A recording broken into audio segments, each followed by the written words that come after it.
देख रहे हैं लाइव न्यूज दिल्ली और मैं हूं आपके साथ सपना ठाकुर। आइए रुक करते थे लाइव न्यूज दिल्ली की सुर्खियों की ओर। दिल्ली के मुख्यमंत्री रेखा गुप्ता को जान से मारने की धमकी देने वाले दिल्ली पुलिस की स्पेशल स्टाफ की टीम ने गाजियाबाद से उसे गिरफ्तार कर लिया है। पुलिस ने बताया कि आरोपी ने शराब के नशे में फोन कर धमकी दी थी। गाजियाबाद कोतवाली की डायल 112 पर गुरुवार की देर रात अनजान कॉलर ने कॉल कर दिल्ली की मुख्यमंत्री रेखा गुप्ता को जान से मारने की धमकी दी, जिसके बाद कॉलर ने अपना मोबाइल बंद कर लिया था। कॉलर को पकड़ने के लिए सर्विलांस और 2 पुलिस टीम गठित कर दी गई थी। ईद उल अजहा के अवसर पर दिल्ली की जामा मस्जिद में लोगों ने सुबह की नमाज अदा की है। लोग सवेरे नमाज के लिए आना शुरू हो गए थे। सुबह 6 बजे के आसपास नमाज अदा कर दी गई है। बकरीद की पूर्व संध्या पर जामा मस्जिद के नायब शाही इमाम मौलाना सैयद शबान बुखारी ने कहा कि ये कुर्बानी का दिन नहीं बल्कि तस्लीम और फर्माबरदारी का दिन है। कुर्बानी सिर्फ बंद और तयशुदा जगहों पर करें। खुली सड़कों या गलियों में कुर्बानी करने से परहेज करें। अपने हमसायों के जज्बात का लिहाज करें। जुमा की मनाजिर की तस्वीरें सोशल मीडिया पर न डालें। ये दिन और इंसानियत दोनों के खिलाफ है। ये इबादत है, इसे नफरत का सबब न बनाएं। अलीपुर इलाके में सोमवार सुबह गोली मारकर हत्या करने के बाद शव जलाने के मामले में परिवार वालों ने बुराड़ी के नथुपुरा निवासी संतोष कुमार के रूप में शिनाख्त की है। वो सेवानिवृत्त शिक्षक थे। फिलहाल स्वरूप नगर में प्रॉपर्टी डीलिंग का काम कर रहे थे। अलीपुर थाना पुलिस ने इस बाबत हत्या का मामला दर्ज किया था। दिल्ली पुलिस की अपराध शाखा ने 5 लोगों को गिरफ्तार कर अंतर्राष्ट्रीय तस्करी की कोशिश को नाकाम किया है। इनके कब्जे से 2.42 लाख रुपए की प्रतिबंधित विदेशी सिगरेट बरामद की गई है। गिरफ्तार आरोपियों ने दुबई और बैंकॉक से सिगरेट की तस्करी करने की बात कबूल की, जिससे उन्हें प्रति ट्रिप 70 से 80 हजार की कमाई होती थी। गिरफ्तार आरोपियों ने खुलासा किया है कि वे तस्करी रैकेट में अंतर्राष्ट्रीय कुरियर के रूप में काम कर रहे थे। उनके संचालक उन्हें विदेश में आमतौर पर दुबई या बैंकॉक के लिए टिकट और आवास उपलब्ध कराते थे, जहां से वे अवैध तंबाकू उत्पादों से भरे बैग लेकर लौटते थे। वे कम से कम जांच के साथ सीमा शुल्क से बचने के उद्देश्य से देर रात या सुबह की उड़ान चलते थे। राजधानी में अब यदि कोई पेड़, सड़क, भवन, मेट्रो या जानमाल के लिए खतरा बन रहा हो तो RWA व्यक्ति या एजेंसी 24 घंटे के भीतर ई-फॉरेस्ट पोर्टल पर फोटो, भू स्थान और कारण सहित रिपोर्ट देकर कार्रवाई करवा सकते हैं। हरियाली के साथ साथ जनता की सुरक्षा को प्राथमिकता देते हुए पर्यावरण विभाग ने पेड़ों की कटाई और छटाई के लिए नई गाइडलाइन जारी की है। ये गाइडलाइन सूखे, मृत और झुके हुए पेड़ों जो गिरने का खतरा रखते हों या बुनियादी ढांचे को नुकसान पहुंचा रहे हों, ऐसे मामलों में तेज कदम उठाने की सुविधा देगी। पर्यावरण मंत्री ने कहा कि दिल्ली की हरियाली और लोगों की सुरक्षा दोनों महत्वपूर्ण है। ये गाइडलाइन पारदर्शिता और जवाबदेही के साथ साथ चुनी गई है। दिल्ली में 100 नई ई-बसें पड़ोसी राज्यों के 17 रूटों पर दौड़ेंगी। ये कदम न केवल दिल्ली की हवा को साफ रखेगा बल्कि पड़ोसी राज्यों के यात्रियों को भी किफायती और पर्यावरण अनुकूल यात्रा का तोहफा देगा। परिवहन मंत्री डॉक्टर पंकज कुमार सिंह ने शुक्रवार को DTC बोर्ड की बैठक में पब्लिक ट्रांसपोर्ट को हरा भरा और आत्मनिर्भर बनाने की दिशा में ये महत्वपूर्ण फैसला किया है। रॉयल चैलेंजर बैंगलोर ने भले ही IPL 2025 में अपनी पहली ट्रॉफी जीतकर इतिहास रच दिया हो, लेकिन इस ऐतिहासिक जीत के जश्न का एक काला अध्याय टीम का पीछा नहीं छोड़ रहा है। बेंगलुरु में आयोजित विजय जुलूस के दौरान हुई भगदड़ की घटना अब कानूनी मोड़ ले चुकी है। इस हादसे को लेकर स्टार क्रिकेटर विराट कोहली के खिलाफ आधिकारिक रूप से शिकायत दर्ज की गई है। वरिष्ठ सामाजिक कार्यकर्ता HM वेंकटेश ने कब्बन पार्क पुलिस स्टेशन में विराट कोहली के खिलाफ शिकायत दर्ज कराई है।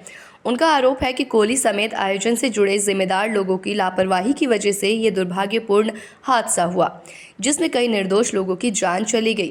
बेंगलुरु पुलिस ने इस पूरे घटनाक्रम पर प्रतिक्रिया देते हुए कहा कि शिकायत मिल चुकी है और पहले से दर्ज मामले के तहत ही विराट कोहली समेत संबंधित पक्षों की भूमिका की जांच की जाएगी।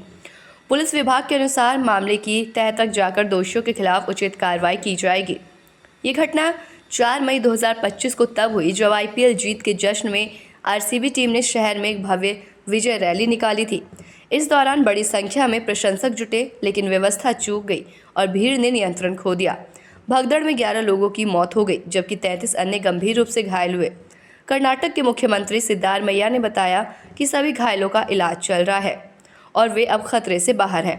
उन्होंने इस हादसे को टालने योग्य त्रासदी बताया और उचित जांच का आश्वासन दिया। घटना के बाद आरसीबी प्रबंधन ने मृतकों के परिजनों के प्रति संवेदना व्यक्त करते हुए प्रत्येक परिवार को 10 लाख रुपए की आर्थिक सहायता देने की घोषणा की है। साथ ही टीम ने भविष्य में ऐसे आयोजनों के लिए सुरक्षा प्रोटोकॉल को और भी सख्त और प्रतिबद्धता जताई है। टीवी की फेमस एक्ट्रेस में से एक रही दीपिका कक्कड़ को स्टेज 2 का लीवर कैंसर है। इस जानलेवा बीमारी के बारे में एक्ट्रेस को कुछ दिन पहले ही पता चला। अब उनकी लीवर कैंसर की सर्जरी हो चुकी है। उनके पति शोएब इब्राहिम ने ब्लॉग शेयर किया है। इसमें उन्होंने दीपिका की हेल्थ अपडेट दी है। उन्होंने कहा कि दीपिका की सर्जरी 14 घंटे तक चली। ओटी से जब कोई खबर नहीं आई तो हम काफ़ी डर गए थे। अब उनकी जान बचाने के लिए और आगे वो स्वस्थ रहें, इसलिए उनके लीवर के हिस्से को काटना पड़ा है। उनके लिए दुआ करें। दीपिका की हेल्थ अपडेट देते हुए शोएब ने कहा, ईद उल अज़हा है और आज ऐसे शुभ दिन पर दीपिका आईसीयू से बाहर आ गई हैं। मैं आभारी हूँ कि वो आईसीयू से बाहर आ गई हैं और हमारे साथ हैं। वो 3 दिनों तक यानी 72 घंटे आईसीयू में रहीं और सर्जरी के बाद उनकी हालत में सुधार हो रहा है। शाम के समय डॉक्टर्स ने उन्हें कमरे में शिफ्ट करने का फैसला किया। वो कुछ दिनों तक यहीं रहेंगी क्योंकि सर्जरी बड़ी थी। वो 14 घंटे तक ओटी में रही। शोएब ने आगे कहा, दीपिका को लेकर हम सब काफ़ी परेशान थे क्योंकि डॉक्टर ने बताया था कि ये एक लंबी सर्जरी होगी। उसे सुबह 8:30 बजे भर्ती कराया गया और दीपिका रात 11:30 बजे ओटी से बाहर आई। मैं उससे तब मिला जब उसे आईसीयू में शिफ्ट कर दिया गया था। शाम 6 से 7 बजे इस दौरान हम सभी घबरा गए थे क्योंकि ओटी से कोई अपडेट नहीं था, क्योंकि हमने कभी इतनी गंभीर सर्जरी नहीं देखी थी। शोएब ने बताया, शुक्र है कि डॉक्टर ने मुझे भरोसा दिया कि अगर वो अपडेट के लिए बाहर नहीं आते हैं तो मतलब सर्जरी ठीक चल रही है और वो पूरी तरह ठीक हो जाएगी। शोएब ने बताया कि उसे कैसे दीपिका के गॉल ब्लैडर में एक पत्थर भी था जिसे सर्जरी के दौरान निकाला गया है। उन्हें दीपिका के गॉल ब्लैडर को भी हटा दिया क्योंकि उन्हें पत्थर का पता चला और उन्हें लीवर का एक छोटा हिस्सा काटना पड़ा क्योंकि ट्यूमर कैंसर युक्त था। शोएब ने खुलासा करते हुए बताया कि डॉक्टरों ने अपडेट किया है कि लीवर एक ऐसा अंग है जो समय के साथ खुद को ठीक कर लेता है, इसलिए ऐसी चीज़ नहीं है जिसके लिए तनाव लिया जाए, लेकिन हमें सतर्क रहना होगा और अच्छी देखभाल करनी होगी। अगली खबर लता एबी फिल्म से है। लता एबी फिल्म ने एक नया वीडियो एल्बम रिलीज किया है जो लोगों को काफी पसंद आ रहा है। लता एबी फिल्म में काम करने के लिए आप भी आमंत्रित हैं, तो lataebifilm@gmail.com पर अपना रिज्यूमे शेयर करके इसमें काम करने का मौका पा सकते हैं।